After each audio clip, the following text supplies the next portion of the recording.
नारायण हरि हरि, साई नारायण नारायण हरि हरि, साई नारायण। मेरे समाधिस्थ होने के बाद भी जब भी कोई भक्त मुझे दिल से याद करेगा, मैं उसकी सहायता के लिए दौड़ा चला आऊंगा। जी हाँ, इसी वचन के साथ बाबा ने 15 अक्टूबर 1918 को दशहरा के दिन अपना शरीर त्याग कर महासमाधि ले ली। तब से लेकर आज तक साईं के भक्त दशहरा के दिन बाबा के महासमाधि दिवस के रूप में मनाते हैं। बाबा को समाधि लिए 9 दशक बीत चुके हैं, लेकिन शिरडी में आज भी बाबा के भक्त सरल भाव से दशहरा के दिन उनकी पूजा अर्चना करते हैं और उनके महासमाधि दिवस को धूमधाम से मनाते हैं।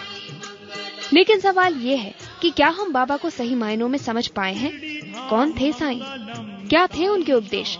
जीवन भर जिस बात को अपने जीवन में उतारने के लिए वो अपने भक्तों को कहते रहे, क्या सच में बाबा के भक्त उसका अनुसरण कर रहे हैं? बाबा से जुड़ी तमाम बातों पर आज हम करेंगे चर्चा।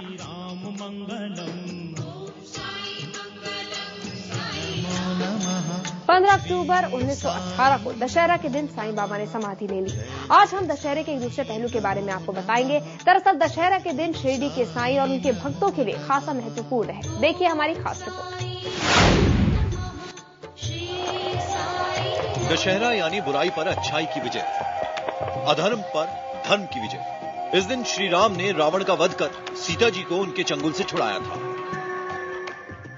इसी खुशी में पूरा देश दशहरा का पर्व मनाता है। लेकिन आज हम दशहरे के एक और पहलू पर बात करेंगे। दरअसल दशहरे का दिन शिरडी के साईं और उनके भक्तों के लिए भी खासा महत्वपूर्ण है। दशहरा बाबा के संदर्भ में एक महत्वपूर्ण दिन है।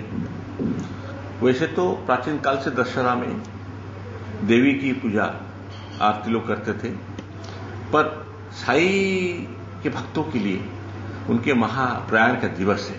साईं बाबा का जन्म कब और कहां हुआ किसी को नहीं मालूम। कहा जाता है कि वो 16 साल की उम्र में शिरडी आए और फिर यहीं के होकर रह गए। एक फकीर की तरह उन्होंने अपना पूरा जीवन बिताया और इस दौरान हजारों लोग उनके भक्त बन गए। शिरडी में लोगों की सेवा करते करते एक दिन उन्होंने अपना शरीर छोड़ने का मन बना लिया। वो दिन था 15 अक्टूबर 1918 का। उस दिन विजयदशमी थी। लेकिन सवाल ये था, दशहरे पर ही बाबा ने महासमाधि लेने के बारे में क्यों सोचा? इसके पीछे भी एक गहरा रहस्य है। बात सन 1916 की है। विजयदशमी के दिन हिंदू लोग अपने गांव की सीमा को पार करके फिर वापस लौटते थे। सीमा के उल्लंघन की ये प्रथा सीमोल्लंघन के नाम से जानी जाती थी। दरअसल पुराने समय में राजा दशहरे के दिन अपने राज्य की सीमा के पार विजय प्राप्त करने के लिए युद्ध करने जाया करते थे। विजयदशमी के दिन सीमोल्लंघन का चलन इसी प्राचीन परंपरा से बना था। बाबा भी शिरडी में गांव वालों द्वारा मनाए जाने वाले इस समारोह में हर साल शामिल होते थे। लेकिन साल 1916 में जब गांव वाले सीमा उल्लंघन समारोह से वापस लौट रहे थे तो उन्हें बाबा बेहद गुस्से में दिखे। दरअसल कुछ लोग समारोह के दौरान गुपचुप तरीके से ये जानने की कोशिश कर रहे थे कि बाबा हिंदू हैं या फिर मुसलमान। ये बात जब बाबा को पता चली तो वो नाराज हो गए। एक भक्त ने उनसे हिम्मत करके पूछा कि बाबा आप क्रोध में क्यों हैं?